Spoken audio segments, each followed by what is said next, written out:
قرآن مجید کا سورہ نمبر 63 سورہ منافقون۔ سورہ منافقون کے متعلق چند مختصر نکات تلاوت و ترجمے کے ساتھ۔ بسم اللہ الرحمن الرحیم۔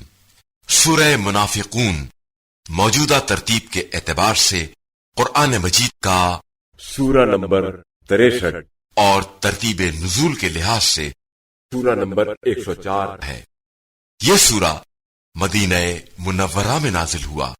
اس سورے کی پہلی آیت کی مناسبت سے اس سورے کا نام منافقون رکھا گیا ہے۔ عربی میں منافق قول و فعل میں تضاد رکھنے والے کو کہا جاتا ہے۔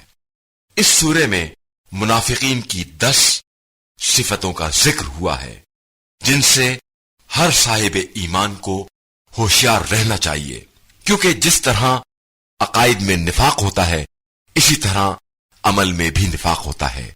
جیسا کہ روایات میں ہے کہ امانت میں خیانت کرنے والا بھی منافق ہے۔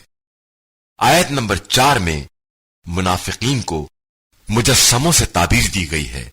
جس طرح مجسمے دیکھنے میں بہت ہی اچھے لگتے ہیں لیکن ان کا کوئی عملی مصرف نہیں ہوتا، اسی طرح منافقین بھی صرف اسلام کی ظاہری شان میں اضافے کا سبب تو بن سکتے ہیں، لیکن عملی طور پر یہ لوگ اسلام کے لیے نقصان دہ ہیں۔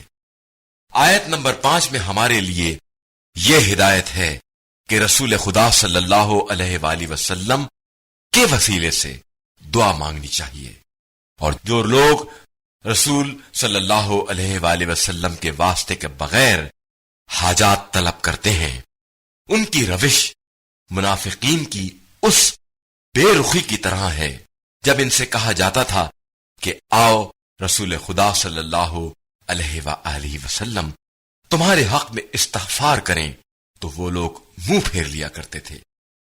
آیت نمبر 10 کے مطابق اللہ کے عطا کردہ رزق میں سے اس کی راہ میں خرچ کرنا باعث قربت الہی ہے۔ اس عمل سے لاپرواہی موت کے وقت پچھتاوے کا باعث ہوگی۔ جو شخص اس سورے کی تلاوت کرے گا وہ دین میں شک اور منافقت سے پاک ہوگا۔ بسم اللہ الرحمن الرحیم۔ شروع نام سے اللہ کے جو بڑا مہربان نہایت رحم کرنے والا ہے۔ اذا جاءك المنافقون قالوا نشهد انك لرسول الله والله يعلم انك لرسوله والله يشهد ان المنافقين لكاذبون۔ پیغمبر صلی اللہ علیہ وآلہ وسلم، یہ منافقین آپ صلی اللہ علیہ وآلہ وسلم کے پاس آتے ہیں تو کہتے ہیں کہ ہم گواہی دیتے ہیں کہ آپ صلی اللہ علیہ وآلہ وسلم اللہ کے رسول ہیں، اور اللہ بھی جانتا ہے کہ آپ صلی اللہ علیہ وآلہ وسلم اس کے رسول ہیں، لیکن اللہ گواہی دیتا ہے کہ یہ منافقین اپنے دعوے میں جھوٹے ہیں۔ اتخذوا ايمانهم جنة فصدوا عن سبيل الله انهم ساء ما كانوا يعملون۔ انہوں نے اپنی قسموں کو سپر بنا لیا ہے اور لوگوں کو راہ خدا سے روک رہے ہیں، یہ ان کے بدترین اعمال ہیں جو یہ انجام دے رہے ہیں۔ ذلك بأنهم آمنوا ثم كفروا فطبع على قلوبهم فهم لا يفقهون۔ یہ اس لیے ہے کہ یہ پہلے ایمان لائے پھر کافر ہو گئے تو ان کے دلوں پر مہر لگا دی گئی تو اب کچھ نہیں سمجھ رہے ہیں۔ وَإِذَا رَأَيْتَهُمْ تُعْجِبُكَ أَجْسَامُهُمْ وَإِن يَقُولُوا تَسْمَعْ لِقَوْلِهِمْ كَأَنَّهُمْ خُشُبٌ مُّسَنَّدَةٌ يَحْسَبُونَ كُلَّ صَيْحَةٍ عَلَيْهِمْ هُمُ الْعَدُوُّ فَاحْذَرْهُمْ قَاتَلَهُمُ اللَّهُ أَنَّىٰ يُؤْفَكُونَ۔ اور جب آپ صلی اللہ علیہ وآلہ وسلم انہیں دیکھیں گے تو ان کے جسم بہت اچھے لگیں گے اور بات کریں گے تو اس طرح کہ آپ صلی اللہ علیہ وآلہ وسلم سننے لگیں، لیکن حقیقت میں یہ ایسے ہیں جیسے دیوار سے لگائی ہوئی سوکھی لکڑیاں کہ یہ ہر چیخ کو اپنے ہی خلاف سمجھتے ہیں اور یہ واقعاً دشمن ہیں۔ ان سے ہوشیار رہیے، خدا انہیں غارت کرے، یہ کہاں بہہ کے چلے جا رہے ہیں۔ وَإِذَا قِيلَ لَهُمْ تَعَالَوْا يَسْتَغْفِرْ لَكُمْ رَسُولُ اللَّهِ لَوَّوْا رُؤُوسَهُمْ وَرَأَيْتَهُمْ يَصُدُّونَ وَهُمْ مُسْتَكْبِرُونَ۔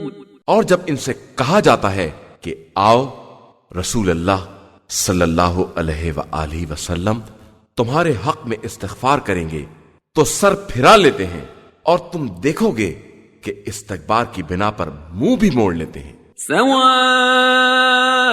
عليهم استغفرت لهم ام لم تستغفر لهم لن يغفر الله لهم ان الله لا يهدي القوم الفاسقين۔ ان کے لیے سب برابر ہے، چاہے آپ صلی اللہ علیہ وآلہ وسلم استغفار کریں یا نہ کریں، خدا انہیں بخشنے والا نہیں ہے کہ یقیناً اللہ بدکار قوم کی ہدایت نہیں کرتا ہے۔ هم الذين يقولون لا تنفقوا على من عند رسول الله حتى ينفضوا ولله خزائن السماوات والأرض ولكن المنافقين لا يفقهون۔ یہی وہ لوگ ہیں جو کہتے ہیں کہ رسول اللہ صلی اللہ علیہ وآلہ وسلم کے ساتھیوں پر کچھ خرچ نہ کرو تاکہ یہ لوگ منتشر ہو جائیں، حالانکہ آسمان و زمین کے سارے خزانے اللہ ہی کے لیے ہیں، اور یہ منافقین اس بات کو نہیں سمجھ رہے ہیں۔ يقولون لئن رجعنا إلى المدينة ليخرجن الأعز منها الأذل ولله العزة ولرسوله وللمؤمنين ولكن المنافقين لا يعلمون۔